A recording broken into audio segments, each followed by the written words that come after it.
Welcome to Indie Beacon Radio, where creative souls can find help in marketing their creations. You can send questions for each show on Twitter using the hashtag IndieBeacon. Now sit back and enjoy learning about our guest for this show. This is Charlette Canion, author of You Have to Laugh to Keep from Crying, How to Parent Your Parents. And we are honored today to be speaking with Chuck Walsh. And he's got so many books, we're just going to let you hear about them. I know one or two of them is The Month of Tomorrows and Shadows from the Mountains and many, many more. Welcome to the show, Chuck. Thank you. Thank you for having me. How are you tonight? I'm doing well. Why don't you give us a little background of, who you are and your family and what you did before you wrote? Okay. I'm from Columbia, South Carolina. Still live there. My wife, Sandy, and I lived here for basically our whole life. I started writing, had no writing background. And in 2005, my mother got breast cancer.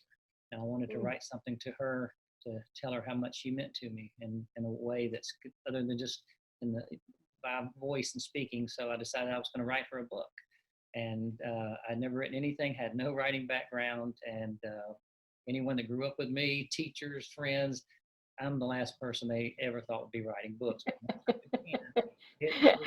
Something inside me just came alive, and it was like, this is what I'm supposed to do and meant to do.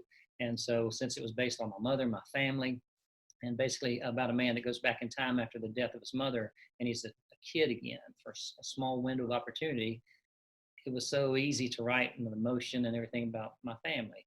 And so that's where it began. And as soon as I finished it, I said, I've got to write something else because this is just the beginning. And I started on another one. And I said, I'm going to do a murder mystery. And so it's just blossomed from there. I've had 6 published. I'm finishing up my 7th one and got 8 and 9 kind of mapped out. I work at Columbia College as well as writing. And they're wonderful. They allow me space and the time to write, promote, and all of those things. Well, we have a lot in common because I was not a writer growing up. As a matter of fact, when God told me to write my book, I went, but God, I didn't do real good in English.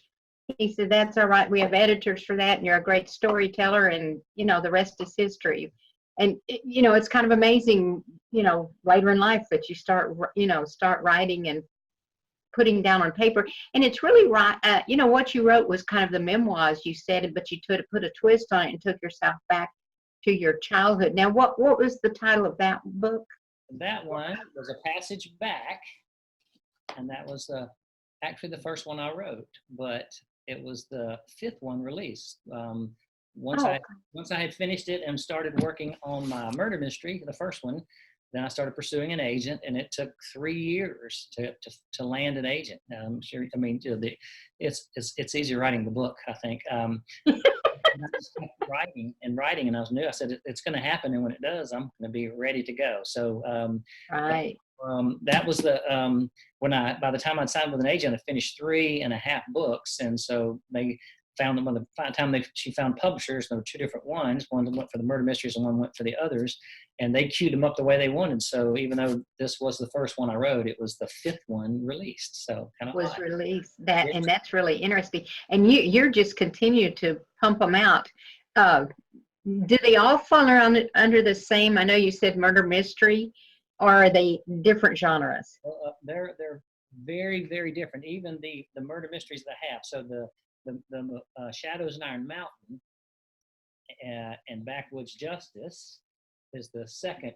So these are the only ones that are related. And I'm going to write the trilogy, the 3rd one, after I finish the one that I'm currently writing now. So that takes place up in the backwoods of East Tennessee, where my parents are from.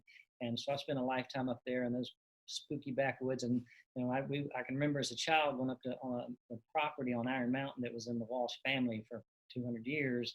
And beautiful Saturday morning, and walking with my dad, my uncle, my brother, and knowing somebody was looking at me behind the bushes, the trees.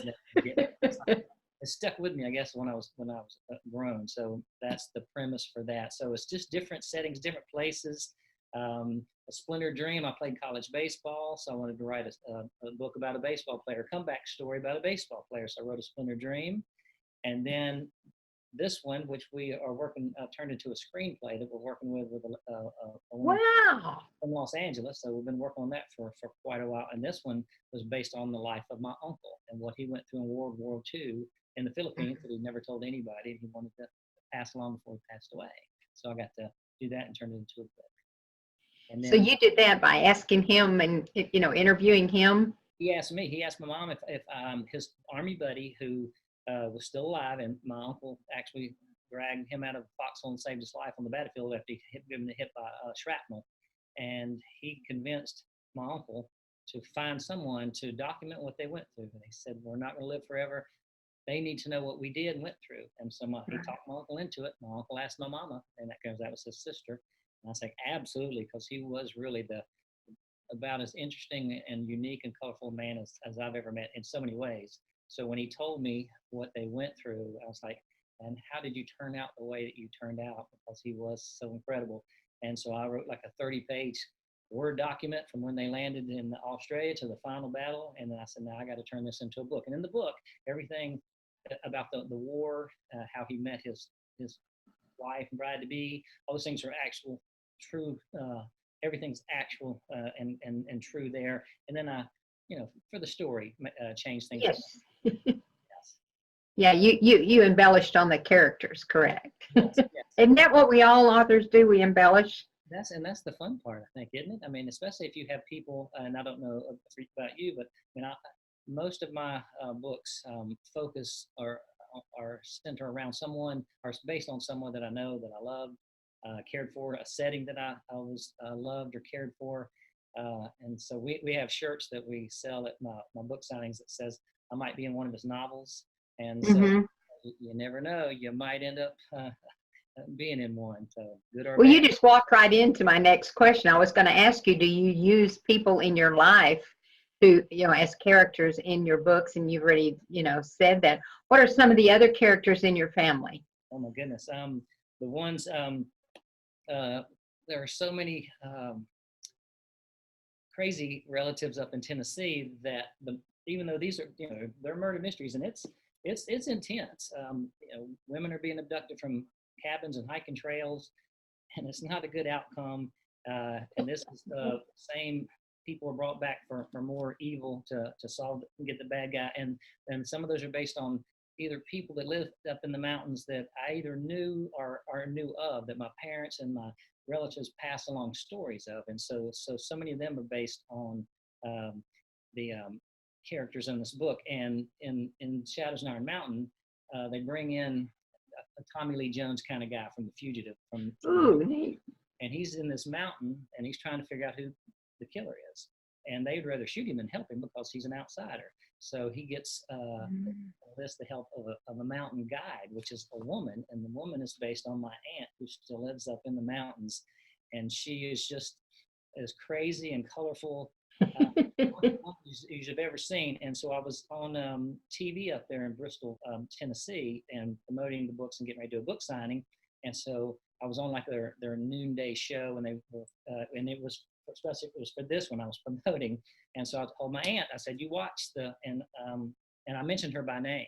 So when I called her, I said, should you watch? She said, the only time I ever thought I'd hear my name said on So I was like, well, I'm glad you're alive to hear it. But yeah, there's everyone for the most part, each book is based off of someone that I know or care for. Very good. Yeah, I think that's what a lot of authors do. I'm amazed at those, though, that come up with the sci-fi. That has to be a totally different mindset. Although you're doing murder mysteries, I mean, should I be scared of you because you write murder mysteries? My wife, when I was writing Shadows in Iron Mountain, she was reading it, was like, I don't know if I need to be sleeping next to you. That sounds like, yeah. And someone from the college I work at, the English director, her husband is reading Black Mingo Creek, and we'll talk about that when you're ready. But he knew that I worked at the school, so he was a good ways through it, and then asked his wife, said, "So was this guy some type of a psycho?" Or, nicest guy and the average kind of guy you'd ever want to meet, just So no, but it is kind of fun to create these kind of evil characters. But I don't know. It's just I get an idea, and if it kind of fuels my passion, and I think that I can turn it into a great story, and I spend about 2 years per book. It just starts with an idea, and it just has to evolve. I can't force it. If I ever signed a book deal where they said, here, you have to have this amount of books in a year or something, I couldn't do it. It wouldn't be any good. Right. So I just know I cannot do it. So the one that I'm trying to finish up now, I've been working at right at 2 years, and when you're ready, I'll talk to you about that one too, because that was a really interesting concept. Well, how many all total books are published at this point? 6 are. 6? Yes, 6. Okay. And, we got the 2 murder mysteries, and then A Month of Tomorrows was based on my uncle. A Passage Back, the first one I wrote about my mother, the man that goes back in time. A Splintered Dream about the baseball player, the comeback story. And you don't have to be a baseball fan to love this story. To love that story. It's about a baseball player, but it's not necessarily a baseball book. What Americans don't like baseball, and especially those backstories. Right. And so this one, and I've always loved comeback stories and pulling for a hero, an athlete that's just not just a great player, but is a great person. But just because of that doesn't mean that they skate through life and everything's fine and everything should be easy for them. And to the contrary, in this one, I wanted where everything it looked like was taken from him, and everything was ruined. It looked like his dream of playing for the New York Yankees was his dream is gone. It's shot, but maybe not necessarily the case. So Right. and then Black Mingo Creek is what's my latest release that you can see, hopefully the poster behind me. And that's a murder mystery that takes place in the swamps of the low country of South Carolina. So it's a whole different kind of premise and setting than Shadows in Iron Mountain and Backwoods Justice. Yeah. Well, we're getting ready to go to a commercial, but I want to ask you one more thing before we go to our first commercial. Well, first of all, how many years have you been writing? I started writing in 2005 when my mother got sick. Okay. So that was like 13 years ago, 14 years ago. Almost all, yeah. Yeah. What in one sentence would you tell a new writer if they wanted to write a mystery novel? I would say, first and foremost, have characters and settings that you think you can put so much effort and passion that you would want to bring to life that you think others would want to read. I think that's the most important thing. If it doesn't fuel you inside, then I don't know how good it would be. Well, you have to love your characters, correct? Exactly. Even if they're bad, You got to love something in them. Everybody has something that's lovable. That's right. Well, we're getting ready to go to a short break, and do stay tuned because we're going to come back and talk about its new book, the Black Mingo Creek? Yes.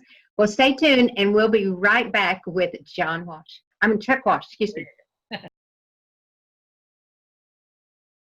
What started as a love letter to her son has become an international love letter for all parents to their children. Now you can read acclaimed author Shanalee Charbonneau's story to your children. When her son was very sick, she calmed him by singing her own song to him. She turned that song into the book, My Mama Loves Me, I'm Her Little Boy. She wrote 3 more magical books for all parents and kids 6 and under. Available at Indie Lecter, Amazon, and all local and national outlets.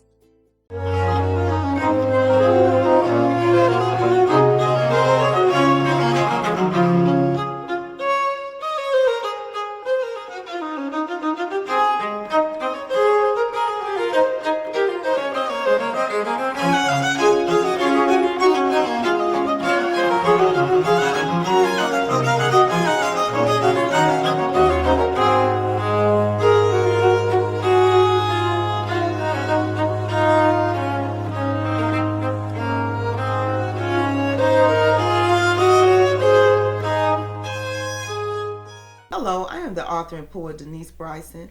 I am the author of The Things That Cross My Mind, Love's Reality, both in book and audio form. I am also noted as one of the best poets of 2011.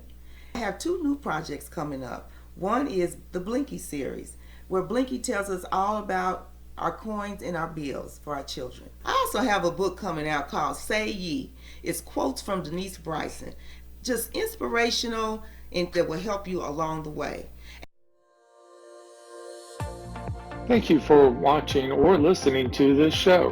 Indie Lecter is proud to sponsor this programming. As a thank you for listening or watching, we would like to give you a 10% coupon code that you can use on our bookstore at indielector.store. Use coupon code video19. Again, that's indielector.store, coupon code video19 for a 10% discount on any purchase. Thank you.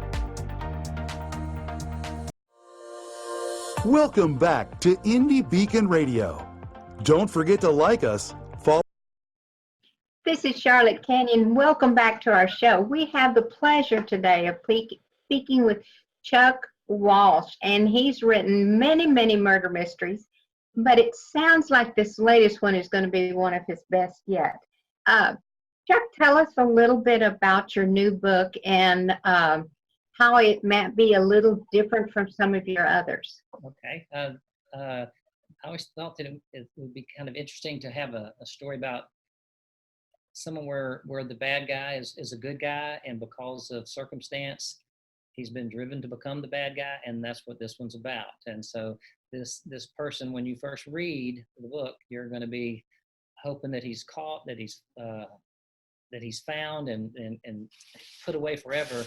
But as the story goes along, you're going to find yourself pulling for him, and so it's a different twist. So instead of just your plain old bad guy that you want him to get it in the end, this one at the end you're like, it's a shame this guy can't get away because of what you learn about his past and what everything's been taken from him, and so he is unleashing revenge on the people who've wronged him and boy, in a big way. So it takes place most of it in the Four Hole Swamp, which I spent a lot of time when I was a boy, and it's near Charleston, South Carolina.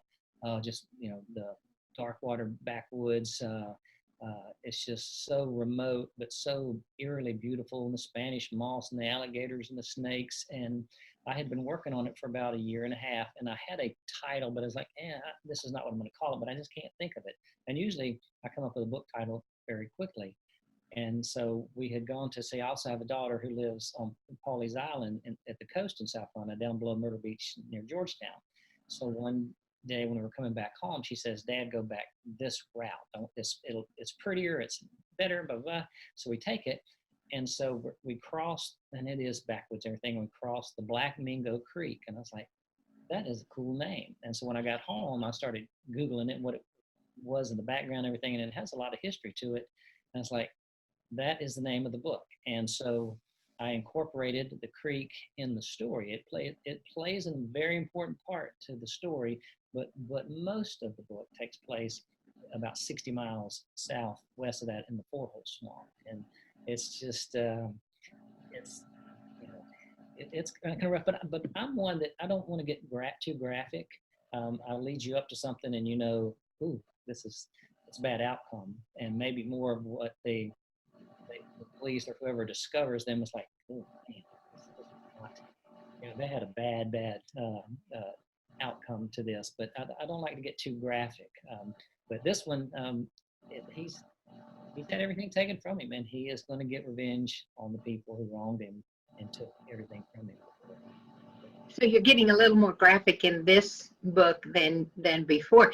And I noticed something. Now, some of your first ones were taking place in Tennessee. Should we expect South Carolina is going to be the new place where you're going to write some of the others? Since I am from South Carolina, somewhat, but I really have an affinity and a draw to East Tennessee, and I think because that's where my parents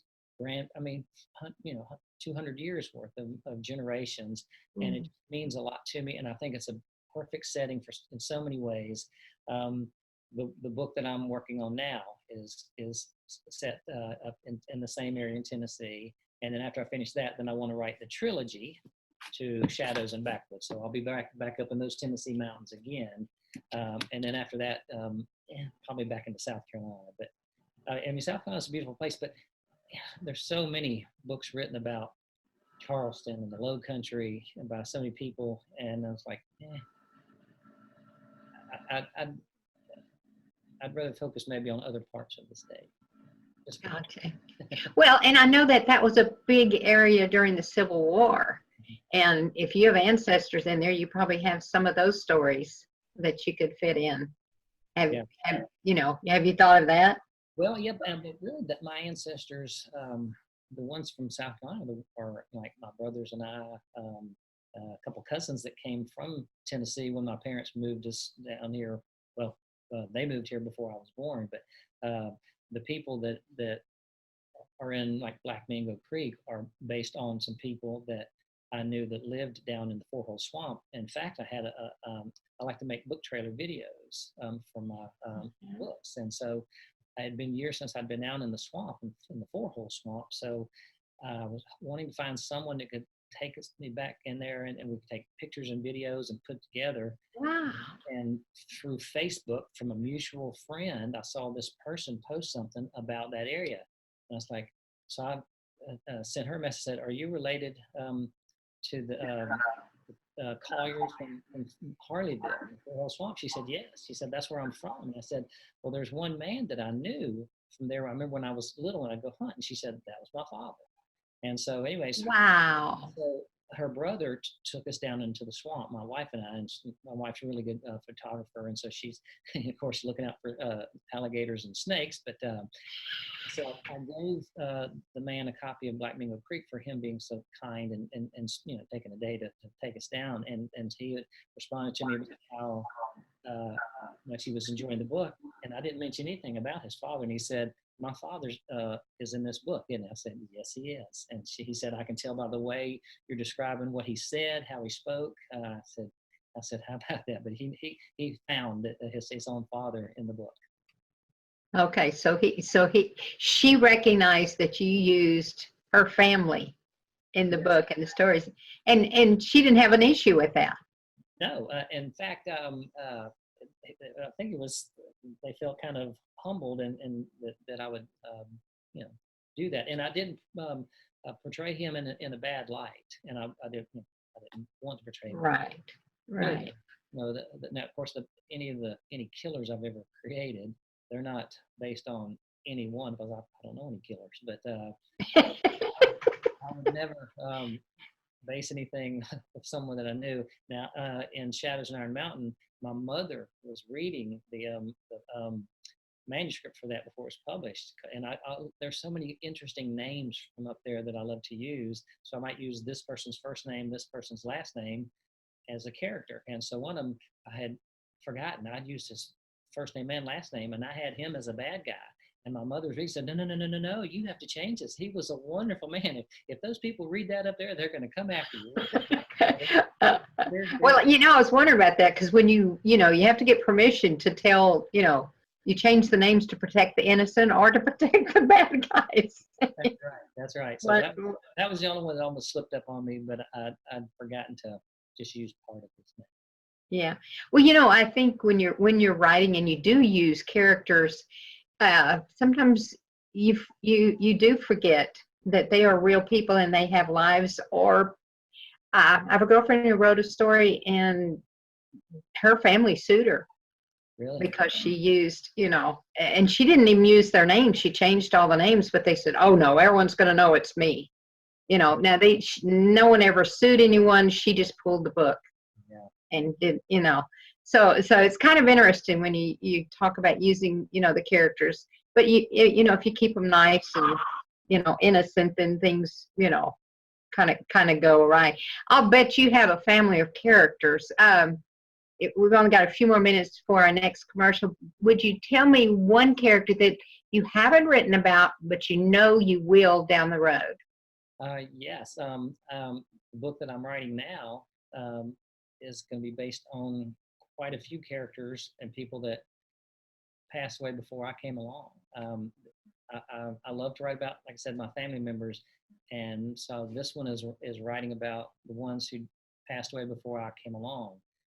And so this man has been able to find a way to go back in time, and he goes back to when his grandparents were alive and his uncles and aunts and his parents, and he spends time with them. So I'm creating characters of people that I've never met before, but I only go by stories and things that I told and been told by my parents and relatives. And so And it's so important to share those stories.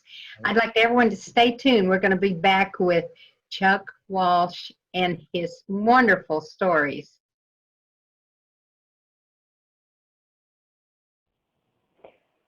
What would you do if you had to put your life on hold to parent your parents?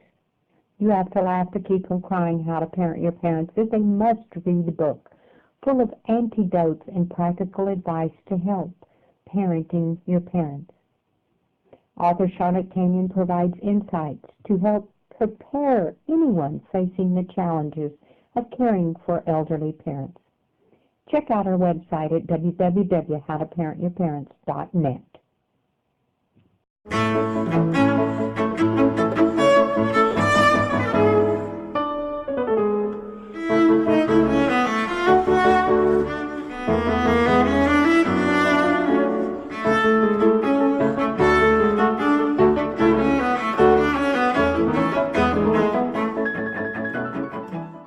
What would you do if you found out everyone on the town council were thieves and murderers? That's what happened in Bandera, Texas in 1873. John Cruder was the marshal, yet he needed to operate outside the law in order to balance the scales of justice. He is the Midnight Marauder. You can find his books on Amazon.com and TopWesterns.com in paperback, digital, and audio. I'm Roy Clinton, and I hope you'll read The Midnight Marauder. Welcome back to Indie Beacon Radio. Don't forget to like us, follow us, or subscribe to one of our many channels. Now, here is your host for today's show. This is Charlette Canion, and we're here with Chuck Walsh, and he's telling us all kinds of stories about his mysteries and his, I believe it was 7, 8 books you have out now. 6 so far, working on finishing number 7 now. And number 7, okay. Well, see, I've got your 8 one already out there, so you're you're Promoting banging them out. Yeah. In this last little part we have, I'd like you to kind of tell our readers how you kind of do you use a diagram? Do you put out a layout? Do you give them an idea, since you've written so many books? Do you just sit down and write, or do you do an outline, of who your characters are, how your chapters are, and then kind of tell us where we can get your books? Okay. No, I have no outline because I don't know how it's truly going to evolve. It starts with an idea, and it just grows from there. And like I said, I spend basically 2 years on a book, and it just has to grow of its own. I run in a state park near my house several times a week, and that's where I go back in, and it's like, okay, I need the next scene, I need the next chapter, I need the next book idea.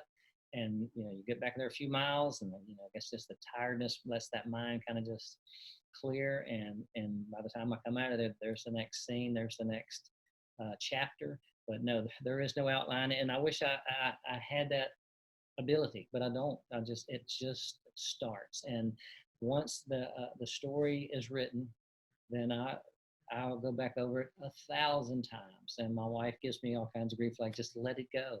But to me, every time that I can go back over that one more time is another chance, an opportunity to make it better. And I want it to be stories that readers hate to get to the end. I hate to, sometimes where they want to back up and read that page again, that chapter again. I had a woman from Georgia that contacted me and said, after she read A Month of Tomorrows, and she said, reading the book was like eating the sweetest apple. I savored every bite and hated when I got to the end. I said, I'm going to remember that. Oh my gosh, that's beautiful. And that's what I try to do. And even the murder mysteries. And I've kind of had to scuffle a little bit with the editors that the publisher assigned, because they're like, remember, murder mystery, the genre, you got to keep it going. And it's more scene driven than character driven. And I said, why? Why does it have to be that way? Let me tell it in the story, and what the characters feel. You feel that you're in that backwoods and that mountainside, or that mountain stream, that type thing. So for people who can outline, that's great, and more power to you. But the most that I do is document. So when if I'm going back in time, if I'm moving here, it's like this happens on this date, so I can not be confused on where I am or where I go back to. So I always make sure that the dates and everything line up. They all match up. Well, Chuck, we've just got a few minutes left. Can you tell our listeners where they can get your book? Yes, they can get them from my website, chuckwalshwriter.com, barnesandnoble.com, Amazon, just, all of the basic online places, Apple. If they want to get and audible.com has the month of tomorrows. That's the only one that they've done so far on an Audible. On an Audible. Yeah, so you can get that, and I think of all the ones that I've written, the complete story, I think this is the one. It has so much love and war and just heartache and overcoming tragedy and triumph. But those would be the easiest places. The easiest way. Yeah, well, Chuck, we want to thank you for being on our show. We've got to wrap it up here. And it has been a pleasure to hear about your mysteries, and I know that a lot of people will go out and buy them. This is Charlette Canion, your host for Indie Beacon Radio. And remember, a rose is like a book. When you can't see its beauty until you open it. And a book is like a rose. You won't know its full beauty until it's in bloom. You have a nice day. Thank you for listening to Indie Beacon Radio, where creative souls can find help in marketing their creations. To learn more about Indie Beacon services, to be a guest on the show, or to advertise on our show, please visit our website at indiebeacon.com.